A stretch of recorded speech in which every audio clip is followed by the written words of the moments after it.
ఇదే కనుక ఈ రోజున మనకి క్లాప్ మిత్రాస్కి ఈరోజు డబ్బులు లేక వారికి, అలాగే పంచాయతీ బోర్డులో దాదాపు 9 నెలల నుంచి మనకి జీతభత్యాలు లేక ఒక 59 మంది నలిగిపోతాం. అలాగే ఫీజు రీఎంబర్స్మెంట్ లేక విద్యార్థులు నలిగిపోతా ఉన్నారు. స్టేట్ ఎక్స్చెకర్లో డబ్బులు లేవు. కానీ అందరూ ఇన్ని కోట్లాది మంది జీవితాలతో ఆడుకుని వీళ్ళ చేతుల్లో మటుకు ఇన్ని వేల కోట్లు, దాదాపు విష్ణుకుమార్ రాజు గారు చెప్పినట్టు 30,000 కోట్లు వెళ్ళిపోయాయి. 18,000 కోట్లు ముందస్తుగా తెలుస్తుంది. కానీ ఇంకా లోతుగా చూస్తే అది చాలా పెద్ద ఇది స్కామ్, ఇది దోపిడీ.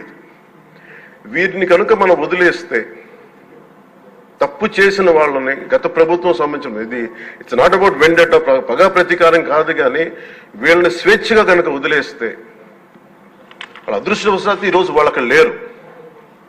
వాళ్ళు కనుక ఉండుంటే వాళ్ళకి నిజంగా వాళ్ళకి సమాధానం చెప్పాల్సిన పరిస్థితి ఉండేది. తప్పించుకొని పారిపోయారు వాళ్ళు. ఈరోజు తప్పించుకొని పారిపోయారు వాళ్ళు. We have to make them accountable. అధ్యక్ష, వాళ్ళు we have to bring them into accountability. They have to be penalised. వాళ్ళు దయచేసి గౌరవ ముఖ్యమంత్రి గారికి నేను మీ తరపు నుంచి ఆయనకి తెలియజేసుకున్నాను. అధ్యక్ష, దయచేసి వీరిని please we have to penalise them sir. వాళ్ళకి సరైన శిక్ష పడాలి సార్. వీళ్ళకి తప్పించుకోవడానికి కుదరదు సార్. ఏదంటే రేపు పొద్దున ఒక ట్రాఫిక్ కానిస్టేబుల్కి బలం ఇవ్వాలి అంటే ఆపగలమంటే వాళ్ళు ఏమంటారు సార్ లోపల? నేను చిన్నపాటి కానిస్టేబుల్ని అయితే నాకేమనిపిస్తుంది, మీరు పెద్దోళ్ళు అయితే వదిలేస్తారు, మమ్మల్ని అయితే పట్టుకుంటారంటారు సార్. మనకు రూలింగ్కి, గవర్నెన్స్కి, అడ్మినిస్ట్రేషన్కి నైతిక బలం పొందదు. అధ్యక్ష, ఐ రిక్వెస్ట్ యూ, నేను మిమ్మల్ని నేను ఉద్దేశించి అందరినీ, హౌస్ మెంబర్స్, గౌరవ సభ్యులందరినీ, గౌరవ ముఖ్యమంత్రి గారిని అడుగుతున్నాను అధ్యక్ష మీ ద్వారా. They have to be punished and they have to be penalised, whoever they are. ఇది వెండెట్టా, పగ ప్రతీకారాలతో కాదు. కానీ we promised that we will bring back accountability. We promised we were going to give a clean and clear governance. We have to live up to it. Thank you. ముఖ్యమంత్రి గారు sir, ముఖ్యమంత్రి గారు సమాధానం.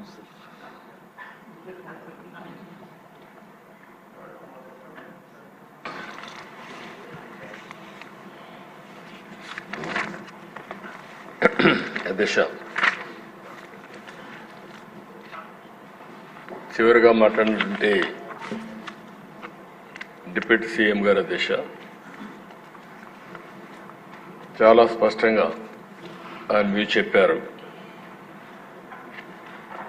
ఎందుకంటే అధ్యక్ష, ఒకటి, తప్పు చేసిన వాళ్ళని పనిష్ చేయాలి, దర్ ఇస్ నో కాంప్రమైజ్.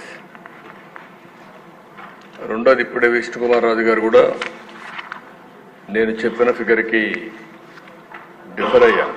అంటే 2 విషయాలు ఇక్కడ.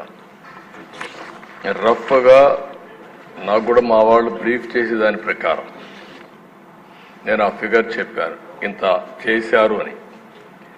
2 సైమల్టేనియస్గా stream 2 NDPL, non duty liquor paid. అంటే ఏదైతే ఇంత మునుపు కోన రవికుమార్ వాళ్ళు మాట్లాడారు, మ్యానుఫ్యాక్చర్ చేసి ట్యాక్సెస్ అన్ని కట్టకుండా బేసిక్ ప్రైస్తోనే షాపులో అమ్ముకోవడం. బేసిక్ ప్రైస్ ఎంత ఉంది? 16 రూపాయలు ఉంది. 220 రూపాయలు చేసే బాటలు 16% అంటే 40 రూపాయలు దగ్గర. ఎంత మిగిలిన దాంట్లో మొత్తం కలిసి 180 పైన మిగులుతుంది ఒక బాటల్కి. గవర్నమెంట్కి వచ్చేది, వాళ్ళకు పోయేది 16 రూపాయలు 100 రూపాయలకి, మిగిలింది గవర్నమెంట్కు 84% వస్తుంది. అలాంటిది పెద్ద ఎత్తున జరిగిందని నేనే చెప్పాను, లెక్కలు చెప్పాను. ఈ